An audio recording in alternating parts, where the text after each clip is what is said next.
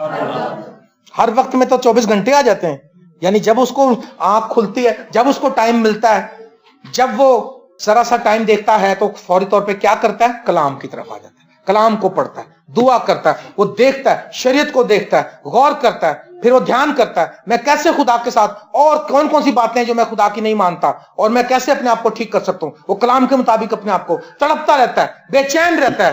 ہم پتہ نہیں کس لیے بے چین ہیں، آج ہیں ہم بھی بے چین، ہم دنیاوی چیزوں کے لیے بے چین ہیں۔ ہماری کلام جو ہے سونے بلکہ کندن سے بھی زیادہ قیمتی ہے۔ کلام جو ہے سونے سے بھی زیادہ قیمتی ہے، آپ کو پتہ ہے؟ سونے چاندی دنیا کی کسی بھی قیمتی چیز سے زیادہ قیمتی ہے کلام۔ اور کہتا ہے تو نے ان ملاؤن مغروروں کو جھڑک دیا جو تیرے فرمان سے بھٹکتے رہتے ہیں۔ جو تیرے فرمان سے بھٹکتے ہیں، تیرے کلام سے بھٹکتے ہیں، ان کو کیا کر دیا؟ جھڑک دیا۔ اور جو تیرے کلام سے بھٹک جاتے ہیں تو ان سب کو حقیر جانتا ہے۔ خدا ان کی عزت نہیں کرتا جو کلام کی رسپیکٹ نہیں کرتے، جو کلام کی تابعداری نہیں کرتے۔ یاد رکھیے آپ کی رسپیکٹ کوئی نہیں کرے گا۔ جب خدا ہی آپ کی رسپیکٹ نہیں کرے گا تو انسان کہاں سے آپ کی رسپیکٹ کریں گے؟ لیکن جب آپ کلام کے ساتھ کھڑے ہو جائیں گے، کلام کی وجہ سے آپ کی عزت ہونا شروع ہو جائے گی۔ ہاللیلویہ۔ کلام کی وجہ سے آپ برکت پانا شروع کریں گے۔ لکھا ان ملعونوں کو، ملعون وہ شخص ہے جو کلام سے دور ہے۔ ملعون کا مطلب ہے لعنتی۔ وہ جو کلام سے پھر گئے ہیں، وہ جو کلام سے ہٹ گئے ہیں، وہ جنہوں نے کلام کو چھوڑ دیا ہے، وہ جنہوں نے کبھی کلام کی طرف سوچا ہی نہیں ہے، وہ سب کون ہے جی؟ انڈر دا کرس ہیں، وہ لعنت کے نیچے ملعون ہیں۔ اور لکھا ملامت اور حقارت کو مجھ سے دور کر دے کیونکہ میں نے تیری شہادتیں مانی ہیں۔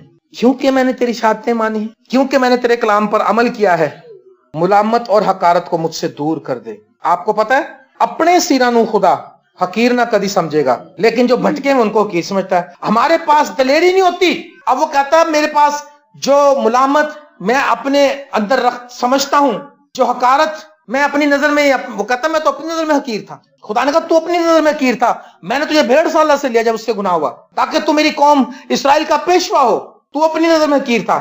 اب وہ کہتا ہے میری زندگی سے حقارت کو اور ملامت کو دور کر دے۔ کلام کے ساتھ کھڑے ہونے سے ہمیں دلیری کا روح عطا کر دے گا، پاک روح۔ ہاللیلویہ۔ ہم دلیری کے ساتھ خدا کے تخت کے سامنے آ جائیں گے۔ آمین۔ اور اگر کلام کے ساتھ ہم نہیں کھڑے تو ہمارے اندر دلیری کوئی نہیں۔ اور داؤد کہتا ہے کہ مجھے وہ دلیری عطا کر، ملامت اور حقارت کو مجھ سے دور کر۔ وہ کیسے دور ہوگی؟ اگر آپ کلام کی رسپیکٹ کریں گے، اگر آپ خدا کے حکموں کو مانیں گے، اگر آپ خدا کے روح کے مطابق زندگی گزاریں گے۔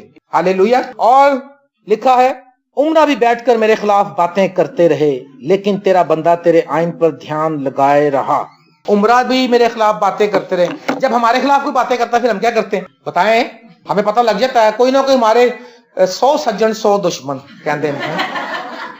ہمارے والے آتے کہندے پائی صاحب سنے جی وہ بڑیاں تہاڈے خلاف گلاں کرن ڈیا جو۔ میں کہا اچھا، مینوں لب جاوے پھر میں دساں گا۔ وہ کہتا عمرہ میرے خلاف باتیں کرتے ہیں لیکن میں کیا کرتا ہوں؟ سنا نہیں آپ نے دھیان سے؟ ہاللیلویا.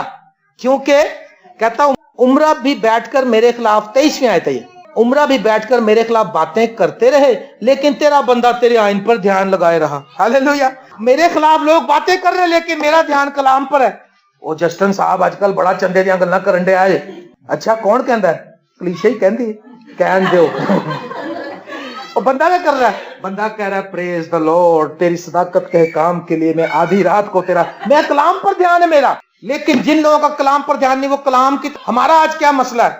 کہتے اچھا انہیں گل کی تھی, اوتھے آوے گی کڑی, او تیری کزن آئے گی اوتھے, تیرا بھرا بھی آئے گا, لے شامی مینوں جو آوے فون کر دینا, مس کال دے دی, میں پہنچ جاں گی.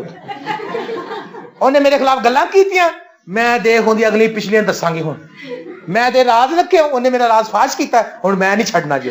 لیکن داؤد کیا کرتا ہے؟ وہ کہتا ہے میرے خلاف باتیں کرتے ہیں تو میں کیا کرتا ہوں؟ میں کلام پکڑ لیتا ہوں. یہ میں آپ یہ بھی لکھ لیجئے, جب آپ کے خلاف لوگ باتیں کریں تو مجھے آخر نہیں پانی کہ مینوں نے انج کیا, مینوں نے انج کیا. آپ نے کلام پڑھنا شروع کر دینا. خدا ان میرا چوپان ہے, مجھے کمی نہ ہوگی, وہ مجھے حریر چراغوں میں. کلام کی طرف لگ جائیں بس. آپ ان کی باتوں کا غور نہ کریں اور خدا پھر آپ کو برکت دے گا. داؤد نے کہا تو مجھے کہتی ہے کہ میں نے جیسے مصر کی لونڈیوں کی طرح یا جیسے باقا بے حیائی سے ڈانس کرتا ہے میں نے ڈانس کیا ہے. تو جن لونڈیوں اور نوکروں چاکروں کی بات کرتی ہے, جو لوگوں کی تو بات کرتی ہے, وہی میری عزت کریں گے. اور کی عزت, ان کی جرت نہیں کہ اس کے خلاف بول جائیں, کیونکہ وہ خدا کے سامنے ڈانس کر رہا تھا, کیونکہ خدا کی محبت میں گرفتار تھا, خدا کی محبت نے اس کو کور کیا ہوا تھا. ہاللیلویا. اب آپ نے کیا کرنا جب لوگ آپ کی برائیاں کریں تو مینوں نہیں دسنی, آ کے مینوں دسی تو تاڑا مسا اٹھ جانا جی. پہلے پوری گل سنو. میں کہا چلو دعا کرو. نہیں پہلے ٹھہرو, میرا ہاتھ پکڑ لیں. میں ہاتھ پکڑتا ہوں, میرا ہاتھ پکڑ کے پہلے گل سنو. میرا دل صاف ہے شیشے ورگا. اگر تیرا دل شیشے ورگا صاف ہے تو کلام کیوں نہیں پڑھتی بہن؟ او بھائیو تم کلام کیوں نہیں پڑھتے؟ ابھی آپ کے خلاف کوئی باتیں کرے تو آپ نے کلام کی طرف رجوع کرنا, آپ نے کلام پڑھتے رہنا, بس دعا کرتے رہنا. داؤد یہی کرتا ہے. داؤد پہلے کہتا ہے کہ میں مجھ پر فضل کر. آپ جتنے بھی نیک ہیں, آپ جتنے بھی اچھے ہیں, آپ جتنے بھی پاکیزہ کچھ بھی ہیں, آپ اس کے باوجود بھی خدا کے تخت کے سامنے نہیں آ سکتے. اس کے تخت کے سامنے آنے کے لیے اس کا فضل چاہیے, کیونکہ ہمیں فضل سے نجات ملی ہے. ہاللیلویا. دوسری بات, دعا کریں کہ آپ کی آنکھیں کھلیں تاکہ آپ کلام کو سمجھیں. خداوند نے اپنے شاگردوں کو برکت بخشی تاکہ کلام کو سمجھیں. اور وہ کہتا ہے کہ میں مسافر ہوں, مجھے خداوند اپنے فرمان مجھ سے پوشیدہ نہ رکھ, اپنی باتیں مجھے سکھا دے, کیونکہ وقت تھوڑا ہے. آپ بھی جلدی جلدی کرنا شروع کریں, کلام پڑھنا شروع کریں, دعا کرنی شروع کریں. اور زیادہ لکھا, ہر وقت تیرے احکام کے اشتیاق میں, میرا دل ہر وقت تیرے احکام کے اشتیاق میں تڑپتا رہتا ہے. ہر وقت کلام کی تڑپ اپنے اندر رکھیں. اور اگر آپ کلام سے پھر گئے تو آپ ملعون کی کیٹیگری میں ہیں. لیکن اگر آپ کلام کے مطابق یسوع کے پاس آ گئے ہیں تو آپ تاریکی سے نکل کر نور میں آ گئے ہیں, لعنت سے نکل کر برکت میں آ گئے ہیں, موت سے نکل کر زندگی میں آ گئے ہیں. ہاللیلویا. اور ہمیشہ کی زندگی آپ کو مل گئی ہے. پریز دا لارڈ. اور ملامت اور حقارت کو کہتا ہے مجھ سے دور کر, کیونکہ میں نے تیری شہادتیں مانی. خدا کا کلام ماننے کے بعد ہمارے دل کی جو حالت ہے اس میں دلیری پیدا ہو جاتی ہے. اور عمرہ جب آپ کے خلاف, عزیز آپ کے خلاف, آپ کے دوست آپ کے خلاف باتیں کریں تو جیسے وہ کہتا ہے کہ تیرے بندے کا, لیکن تیرا بندہ تیرے آئین پر دھیان لگائے رہا. اس نے کسی کو جواب ہی نہیں دیا, جیسے حنا نے جواب نہیں دیا. ہاللیلویا. پریز دی لارڈ. اور آخری بات, تیری شہادتیں مجھے مرغوب اور میری مشیر ہیں. کیا ہے مرغوب؟ کا مطلب ہے پسندیدہ, مجھے بہت پسند ہے یہ تیری شہادتیں جو ہے, اور میری مشیر ہیں. اس کا نام عجیب, مشیر, خدائے قادر, ابدیت کا باپ, اور مشیر کا مطلب ہے مشورہ. کلام جو ہے آپ کا مشیر ہے. یسوع مسیح مجسم کلام ہے نا, یہ آپ کا مشیر ہے. آپ کو بات سمجھ نہیں آتی, آپ اس سے سیکھ سکتے ہیں. اگر آپ کو اس میں سے نہیں ملتا, آپ فون کر کے پوچھ لیں مجھ سے, بھائی شہزاد سے, شفیق سے, شاہد سے. آپ پوچھیں کہ سر یہ میرا معاملہ, تو اس معاملے میں کلام کیا بتاتا ہے. جہاں ہم فوراً آپ کو وہ حوالہ دیں گے. اگر ہمیں فوراً ذہن میں, ہم ایک دوسرے سے رابطہ کرتے ہیں, ہم کہتے ہیں بھائی وہ فلانا والا اس تعلق سے کہاں لکھا ہے, اور ہم کو مل جاتا ہے. یہ کلام کے بارے میں داؤد کہتا ہے یہ میرا مشیر. حالانکہ داؤد بادشاہ ہے, لیکن اس کے جو مشیر تھے آگے, مشیر ان کی مشورت کو اتنا نہیں مانتا جتنا وہ اس کو مانتا ہے. یہ سب سے بڑا مشیر ہے. مرغوب, جیسے ہمیں پسندیدہ ڈشیں پسند ہوتی ہیں, ہم اس کو بڑا کھاتے ہیں تسلی سے, کہتے لو جی اج ساڈے پسند آپ کیا کھانا. پنجاب میں تو آپ کو بتانا کوکنگ آئل کا ستیہ ناش کرتے ہیں, لاکھوں